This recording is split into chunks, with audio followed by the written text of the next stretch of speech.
goes with rock music too. Don't try to rationalize it's good or bad. It's bad. Now, I want to give you an incident that will kind of sum it up. I did meet most of them. Most of them were in the occult, but most of them were on drugs. Now, I want to say something real quick here. How many remember a group called Bloodstone, or Blood Rock, I think it was? DOA, the song DOA. They did this song while they were on acid. They got the words.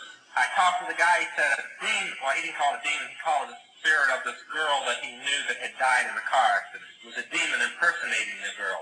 Appeared to him and gave him during this acid trip the notes, the words, and everything. They filed it with a copyright lawyer. The day after the copyright lawyer filed it, another group came in that was well known at that time and filed the same song, note for note, word for word. And when I was in the occult, I thought it was interesting enough to check it up since I wrote for an occult newspaper and I put the story in the paper. They got it the same way. On an acid trip, the same night, from a demon imitating a spirit of somebody they had known that had died. Most rock musicians get their music while on drugs or from spirit guides, which are demons. That's what your young people are buying and paying for. Now, I'll give you something supernatural you can file away if you don't want to receive it or take it home and get in the Word and see if it's possible. When witches write a book, they cast a spell over the book so it'll sell. And they order a demon to go into every copy that comes off the press. So when you own a book on witchcraft, you have a demon residing in your home, free of charge. The musicians who do the music that are in witchcraft do the same things to the record album. The same thing. So when you see that friendly little album spinning on your thing, ask yourself, was the musician a witch? Did he cast a spell over the album that the devil would have a pact in my home because I own the record? There's more to it than records and books. And this morning, you remember I gave the text and I meant to get into this end because it fits the text. Your warfare is not physical, it's spiritual. And every Christian should memorize Ephesians 6:12 and stand on it. Look beyond what you see with these.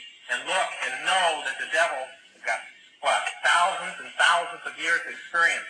And unless we think with the mind of Christ, he's going to walk all over us. And that's why you stay under the blood. A young man came up and asked me today, can a witch cast a spell on a Christian? He can cast it on any Christian that's not living the life. If you want to fence straddle, you're a wide open target for any witch in the world. If you want to stay under the blood, and you want to walk the line and be within the Word and within the Spirit of God, and wear the full armor of God, then you're going to be fine. Well, I think all of us know what it means when we come to church and sit in the service and then go out and live like the devil all week long and think we're immune to anything of the devil. If you're going to live in his territory, he's going to live in yours. And that includes the rock music. I go along on that question, but I cannot miss the rock music. The main reason that young people go into witchcraft today is through the music. As I've told people, rock music didn't come out with Elvis Presley. It's thousands of years old. If you take it away, witches can't do witchcraft. They can't function without the music. It's a third of their power. You think about it. Many modern churches know who their source of power is anyway. Yeah. You would. You would. All right, the question was this morning that I mentioned the chart that I had I had seen, and when I saw the chart, it was August the 1st, 1972, for those that want to write it down, and I was saved on Labor Day, just shortly before I was saved. It was one of the main reasons I got saved. I wanted out after I saw the chart. The chart was a complete timetable that gave the Illuminati complete world control minus China. I want to specify that. Minus China in 8 years. The reason minus China, they plan on taking China completely out. Too unruly to try and rule. They plan on wiping it up. And so I'll let that settle with you for a minute. And it gave them complete world control and religious control in 8 years. Now the question was, what did the energy crisis and what did Jimmy Carter have to do with it? Okay, I want to ask the question before I answer that. How many here honestly believe, if you don't believe now, this counts if you believe during the election time, that Jimmy Carter is a Christian president, or is a Christian, period? Huh? I mean, any time from during the time he was running as candidate till now, if any time during that time you thought he was a Christian, maybe voted for him because he was a Christian. Okay? See, we have some intelligent people here. I didn't mean it the way it came out, but it's simply the reason that I got saved was because of Jimmy Carter. You don't sit at a table remembering Bible that you were taught when you were a young person and have people come in with a letter from the Rothschild signed with their crest saying, we have a man, and name him that will be the world ruler and stay a witch. And the name was Jimmy Carter. I want you to start looking at Of course, you got to accept and throw away half of what you see on the television news today. I recommended to Christians in last year that they buy a shortwave receiver and receive news broadcasts throughout the world. You find out in 30 days you miss 2/3 of what really happened. But you also find out the Lord's really close after listening to it for about a month. But the energy crisis is going to be the reason for the war, for the Third World War. It is their main objective. They believe through the energy crisis they will gain control of the world. That's what they've been waiting on. And if you believe there's an energy crisis, then you're dumber than some of the witches that are still witches. Yeah. The Church of Scientology was formed by a witchcraft coven in California originally. Its leader came from England on express orders of the Rothschild. There are a few religions we can't prove physically belong to the organization, but we have seen funding go their way. Now, as I have done quite a bit of investigation since I was saved because of facts I heard when I was in witchcraft, don't just look at obscene religions like Scientology, Jehovah's Witness, Mormonism.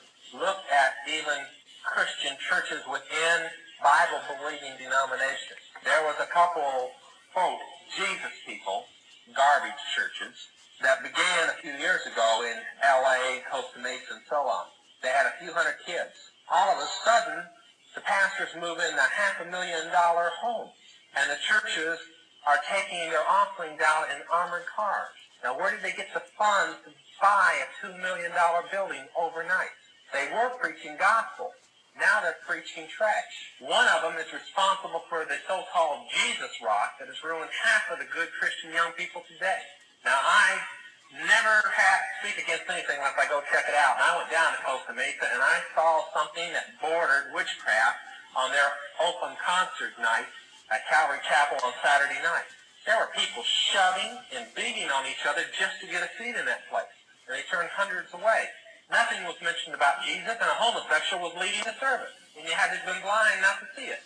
And it was a total acid rock type concert in the name of Jesus.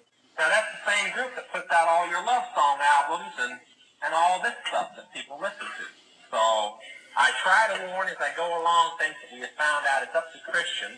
It's like Paul said, if you think meat's not a sin, eat it. If you think it is, don't eat it. If you want to buy what I'm saying, I think your walk will get a little stronger. If you want to keep on listening to stuff, I can look at Christians and tell how strong they are in the Lord and where they're walking with Him by the type of music they're listening to. And then I'm this way.